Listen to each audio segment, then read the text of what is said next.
Hey, Happy New Year, everybody. It's Troy. Hey, listen, with only one day left to go before the Republican majority takes over the House of Representatives, the Republicans still don't have a speaker.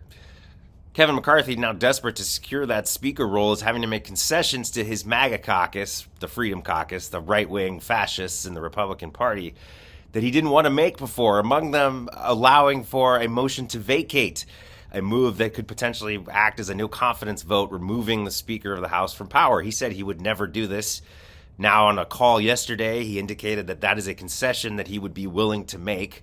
There's still some dispute about how that would go down. McCarthy supporting a plan that would allow five members of the majority party to bring the motion forward to the floor, the motion to vacate to the floor to vote on removing the Speaker.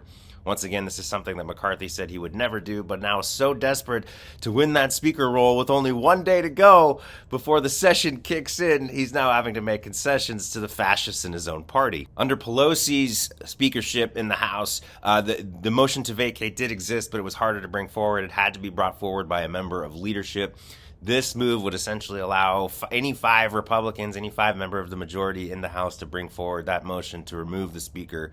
Kevin McCarthy knows he faces a tremendous uphill climb with the MAGA caucus that don't want to see him in that role, that are already pushing back against him so heavily. He didn't want to concede that. Now it looks like he's going to have to. But many members of the fascist MAGA caucus are already saying they will not support McCarthy no matter what he does. Chief among them is Matt Gaetz, who has pushed for being the speaker himself, but is just a hard no on Kevin McCarthy. In an op-ed in December, Gaetz wrote, "Every single Republican in Congress knows that Kevin McCarthy does not actually believe in anything. He has no ideology. Some conservatives are using this fact to convince themselves that he is the right leader for the moment.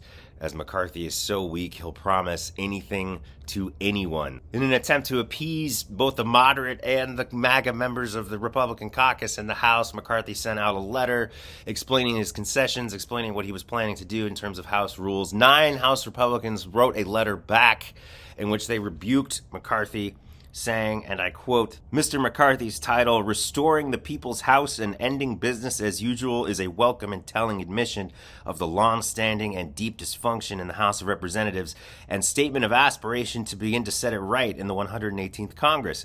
Regrettably, however, despite some progress achieved, Mr. McCarthy's statement comes almost impossibly late to address continued deficiencies ahead of the opening of the 118th Congress on January 3rd. Thus far, there continues to be missing specific commitments with respect to virtually every component of our entreaties, and thus no means to measure whether the promises are kept or broken. Moreover, some in the Republican conference have expressed that absent universal support for Mr. McCarthy, they would even reject the progress made to date regarding rules and changes to bill text availability, single subject and germaneness requirements, and other structural changes for the good of the body and every member. We also note that the statement fails to completely address the issue of leadership working to defeat conservatives in open primaries.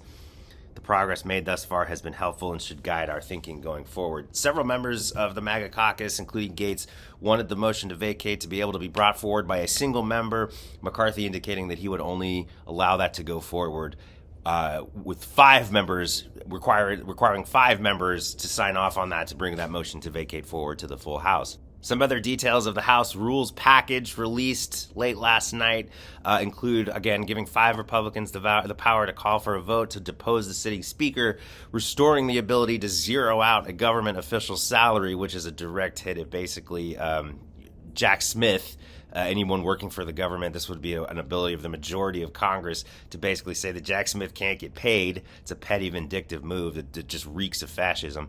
Giving lawmakers 72 hours to read a bill before it comes to the floor, which is useless. Congress people typically have plenty of time to read a bill before it comes to a vote on the floor. And if they can't, that's why they have experienced staff whose only job, basically legislative staff whose only job is to actually read the bills and present a summarized version to the member along with their recommendations, whether it should be a yay or nay vote. And also creating a new select committee to investigate the weaponization of the Justice Department and the FBI. Once again, just a fascist tactic on behalf of the members of Congress the Republican members of Congress that are just looking to enact revenge against Biden and the Democrats for investigating Donald Trump. Now, traditionally, with only a day to go before the swearing in of the new Congress, the beginning of the new session, leadership questions like this, leadership issues like this should be well in the past. The majority party should have figured out who their speaker was going to be months ago. They should know who's in their leadership. They should have their rules package set. They should be ready to go.